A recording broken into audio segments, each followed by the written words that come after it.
Good morning, everybody. I hope you're having a beautiful day. I'm going to do a spring video about Ostara, and I was going to do it outside. But if you can see, I have like 1.5 feet of snow, maybe a foot. It started to go away in the roads. It's still really cold outside. So we're going to go inside and make the video. But I hope everybody is enjoying this springtime weather.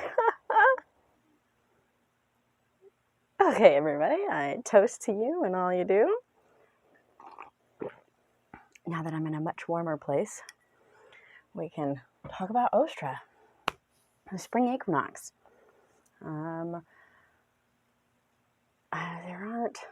This holiday is not like some of the other holidays where there's a lot of different names for it. Most people will just call this the equinox or Ostara. We'll get into some of that more later on the nameness, I guess. So the spring equinox is typically on March 20th. It can vary from the 19th to the 21st, sometimes even the 22nd, just depending on the solar calendar. Like I've talked about in other videos, the holiday, the solar calendar and the Gregorian or our modern calendar don't always line up. So that's why it kind of fluctuates, because this is an astronomical holiday. It has to do with when the Earth and the Moon, or the Earth and the Sun, are at the alignment. The Earth is equal. Day and night are equal. So you can. I love doing the egg trick. You put the egg on the end. It works better now just because of the way that gravitational force works. It works really well if you're on the equator. But, or closer to the equator. The closer you are to the equator, the better the egg trick works. And so you can stand the egg up on the end. And gravity will be pulling it straight in. But anyways, so day and night are equal. This is an astronomical holiday, and it's the spring equinox. So the first thing, I have all my printouts. So I've got my Book of Shadows entry, and just has it lists all the deities and all of the attributes and all kinds of stuff. It's even got a second page. So it talks about the energy and the animals and all that stuff. So it's just a nice handy thing to have. I'll include the link down below if it's something that you're interested in having. But they're just fun to add to your Book of Shadows or wherever you keep your information. So this energy, blah, blah, blah. See, it's been a minute since I made a morning video. And I'm trying to go fast before everybody wakes up and gets the day started. But of course, I'm going to run out of time. I already know it. There's so much stuff to talk about. So let's start by just talking about the energy. Right now, the energy is buzzing. The animals are buzzing. The birds are returning. Yesterday, I saw some robins. I'm excited to see if my robins return this year. I'm sure that they will. Yeah, it's just one of those exciting things that I look forward to every spring. I have the same family of robins that nest in the tree. Same thing with the grickles. I imagine that they'll come back too. My friend Fred, who squawks at me all day, he's so funny. He really squawks at me because I will go out in the garden in the morning and I'll wrestle up all of the bugs and start shaking my plants off to get the grasshoppers off in the morning. And then he comes down and he eats all the grasshoppers. So he was squawking in the morning like, hey, come out here. Start this process. So funny. So I'm looking forward to that and to being able to be out in my garden again. But as you saw when I started this video, there's a lot of snow outside. But hey, I live in Colorado, so in a couple days it could be 80 degrees. Who knows? That's the love of springtime. I gotta get my morning coffee. Sorry. So day and night are equal. This is a balance holiday. This is a day when masculine and feminine are equal. This is a day when the energies are all coming together and beginning something new. They're taking all of that energy that has been stored up throughout the winter, while simultaneously, so it's funny, there's two aspects of this. The earth itself has been storing energy all winter and and using that energy. And during midwinter, there was all that energy. They started to like, I feel like this is creating that friction, creating that movement, doing something like energy was just moving underneath the surface, like starting to percolate. It's like percolating energy. And now that energy is percolating, it's starting to come out to the top and it's starting to be present and seen. But it takes time.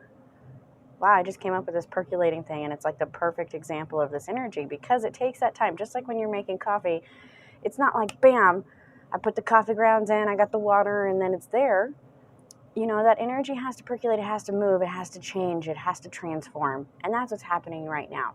So all of that energy that had been stored to be used throughout winter, which Mother Earth used, she used that to sustain while the God was gone, while the cold weather was here, while the animals were not busy. You know, she used all that energy, just like the plants and their roots used all the energy that they've stored throughout the winter, and now they're going to put all that energy into making new life. That's why we don't do a lot of collecting at this time, just as a side note. I know that there are some herbologists and stuff who will say that, oh, this is a great time to do, like, get roots or do whatever because it's about to put out that energy. It's almost counterproductive to the life cycle of the plant, though, because this is bursting forth new energy, transforming new energy. It's when we're going to get a lot of alkalines and alkaloids and like things that are bursting forth and in your face in that transitional state. And so we just kind of leave that be. And let those energies come forth so they can produce beautiful harvests later, so they can produce these things that we need throughout the summertime, bring forth this energy. I've been watching a lot of herbal videos lately, so sorry. Anyways, so back to balance and that transformative energy. Let's talk about the deities at this time. So the God is growing into his young masculinity. I think of the god Pan. It just went out of my brain. It starts with an A. He's another youthful god. Oh, I bet it's on my list. Adonis. There we go. Adonis is another one. He just comes out and he's full of lustful, handsome, thriving energy. And so that's where his energy is. It's like bursting forth, like, oh, let me share all of this wisdom with you. Let me share this energy with you. Let me give. And so that you're really going to start receiving that energy from the masculine side. The sun is getting stronger. The days are getting longer. Daylight savings time is kicking my house's butt. Everybody should be awake right now. I didn't think I would have time to do this video, but because of daylight savings time, they're all still sleeping.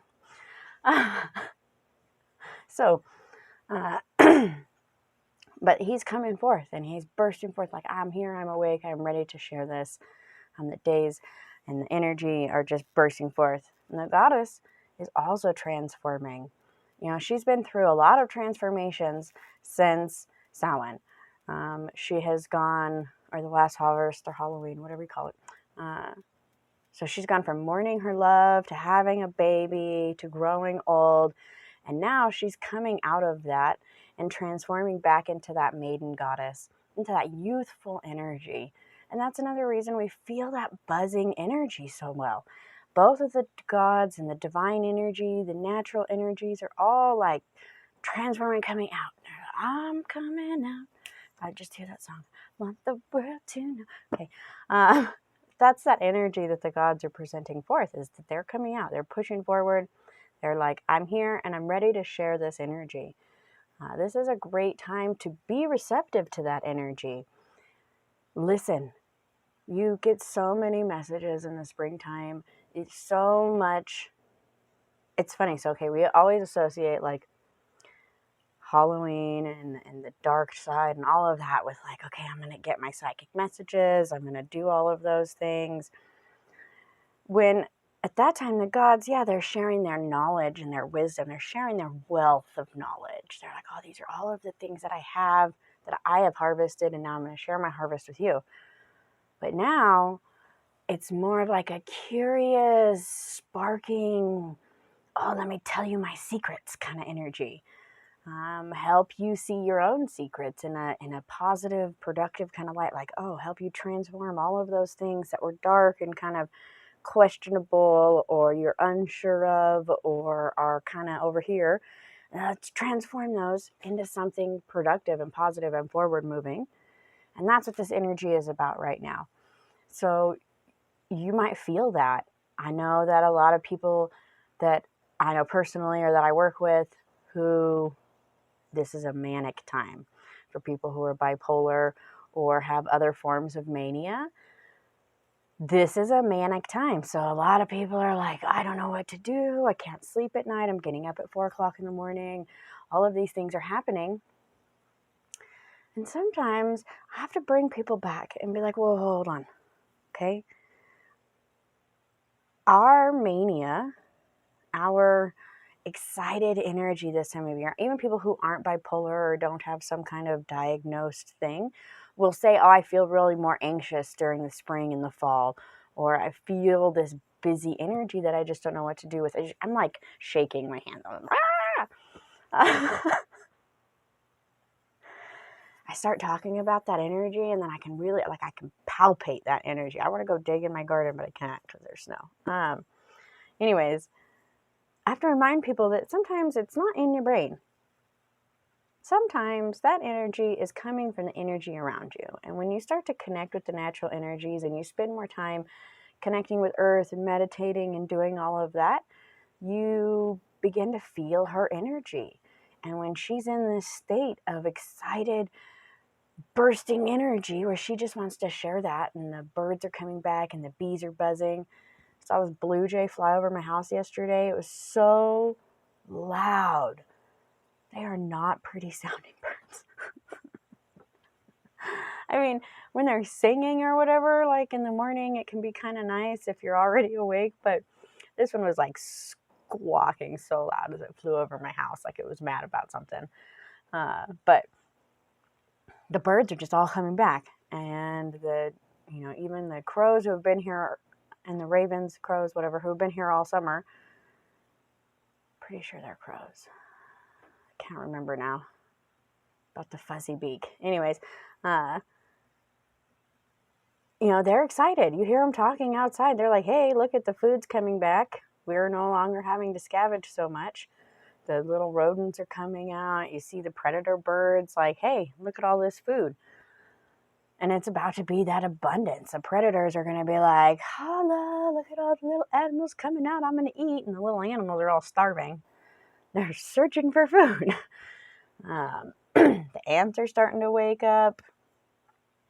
And just all of that. All of these animals are coming back. The bugs, the animals, the earth, everything. And that energy fluctuates into you, flows into you, and helps you to feel like you have that buzzing energy too. So sometimes you have to stop and take a breath and be like, oh, I am feeling this energy from the earth. Let's put it to productive use. And find something to clean or sort or order or organize or whatever it is that you feel like would help you feel better. But put that energy to use, and don't let it just sit in your brain. Sometimes when we let that energy sit in our brain and then it starts to rattle around and make you feel crazy or anxious or all of those things that you don't want to feel. So if you stop, take a deep breath, and put that energy to good use, you can find that you'll be really productive. If you're not sleeping at 4 o'clock in the morning, get up, do something. Maybe go back to sleep later. You can take a nap.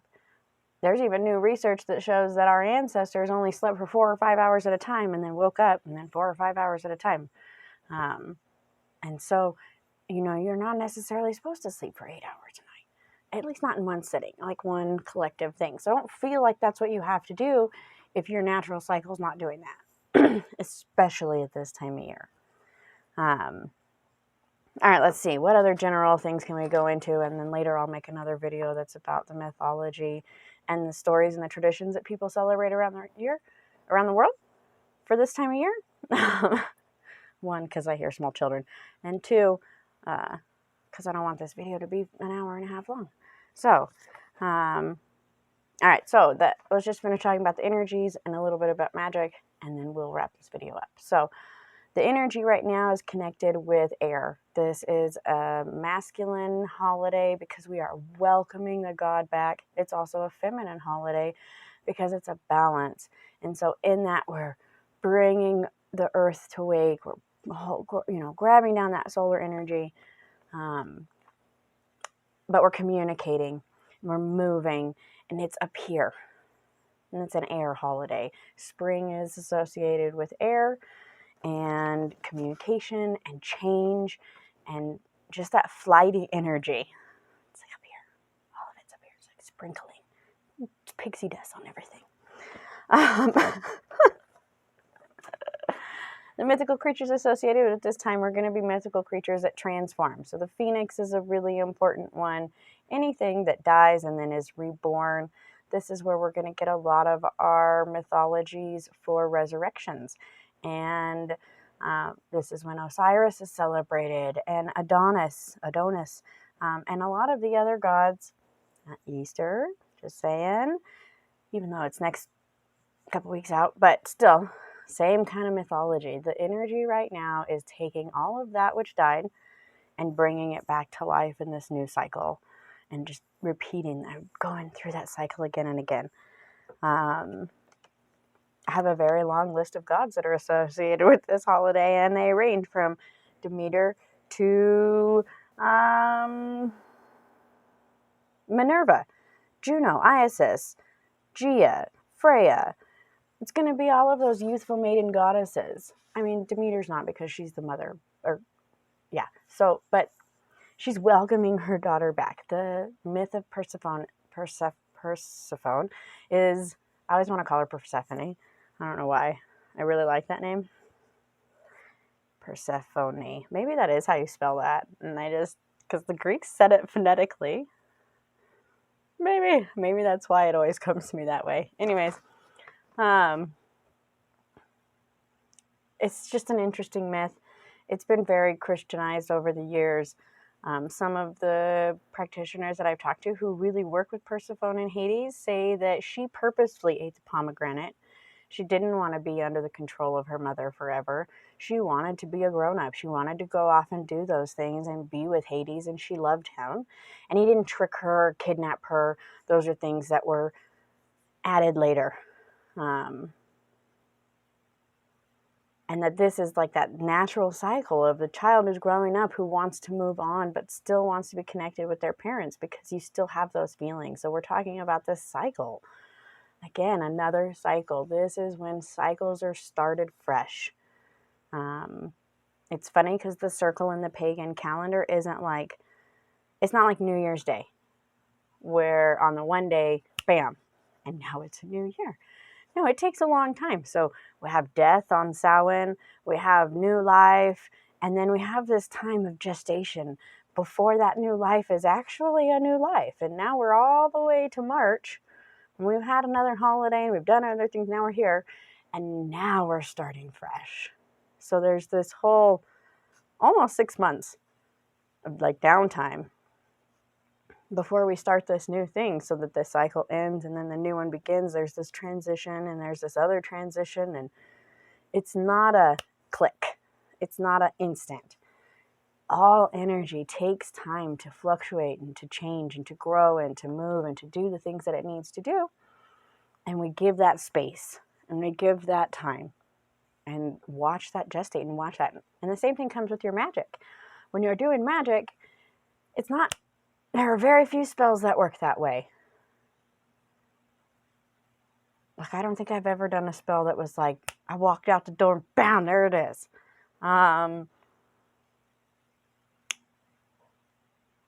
You have to give it that time and that space and that energy so that it can transform.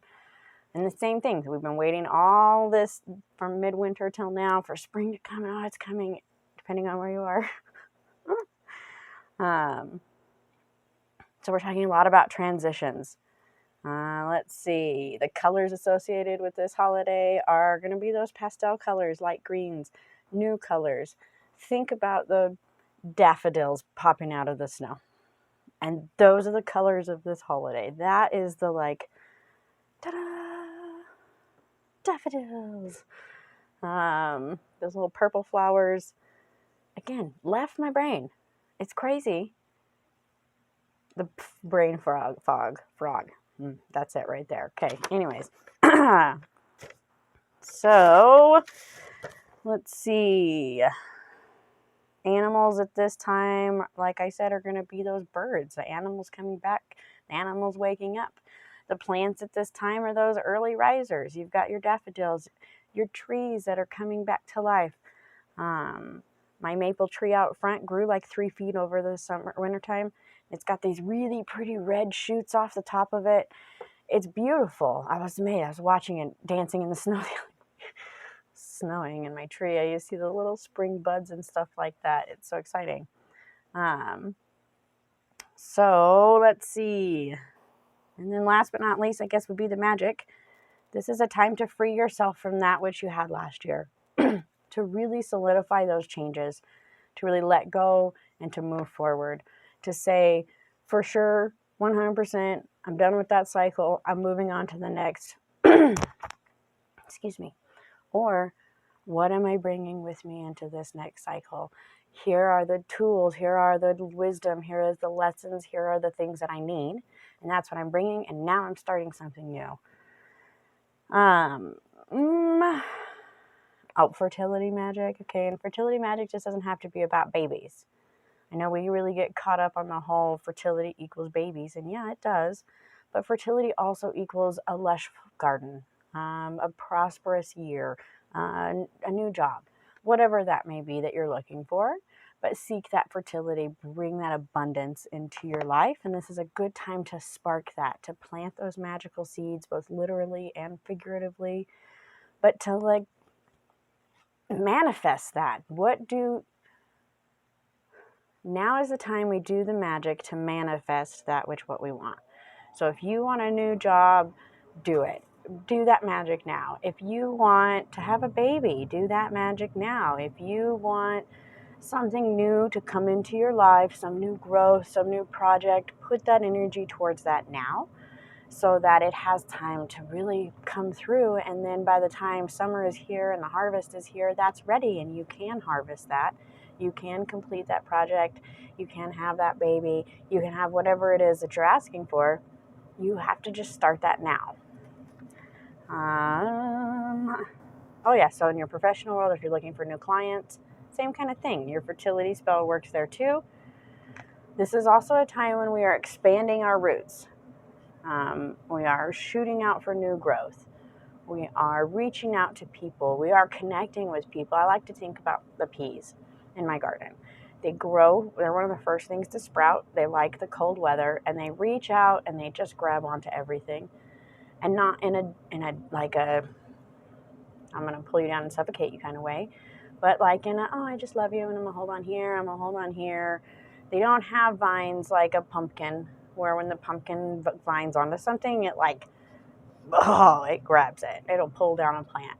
A pea plant just kind of gradually climbs up and it reaches out with these loving tentacles, and that to me is that spring energy.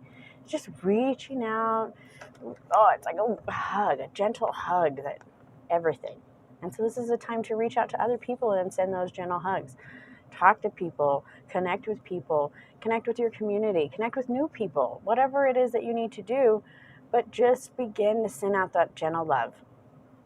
Gentle love, connecting, building, growing, just that start, like that spark of new life. This is also a great time for blessings. Traditionally, they would have gone out and blessed the garden. They would have baked a cake or done something specific to their tradition and put it out and given thanks and ask for blessings. Baby blessings or wiccanings or paganings or whatever. This is a good time for that because you're blessing that new start. If you're doing like any kind of blessing, home blessing, any of those things, this is just that great time because, again, it's that loving, gentle, connecting energy that you can tap into. And that's what we're feeling. This is also a time when, like, I'm sending the fairies back outside. They've been inside all winter long. Things are starting to disappear because they're all feeling cooped up. My husband found his keys underneath the car mat and the back seat of his Jeep, which was hilarious because we all know he didn't put them there. And when I tell him things like, well, I'm sorry the fairies are being mischievous today, he doesn't like to hear that. It looks at me like I'm crazy, but we all know. Just saying. So, if you have any questions about Ostara, let me know, or the spring equinox. I'll be making another video later that's a little more in-depth about like mythology and practices from around the world. So stay tuned for that, and let me know if you have any questions, and I hope all is well. And I toast to you and all you do. Don't forget to like and subscribe, and we'll see you soon.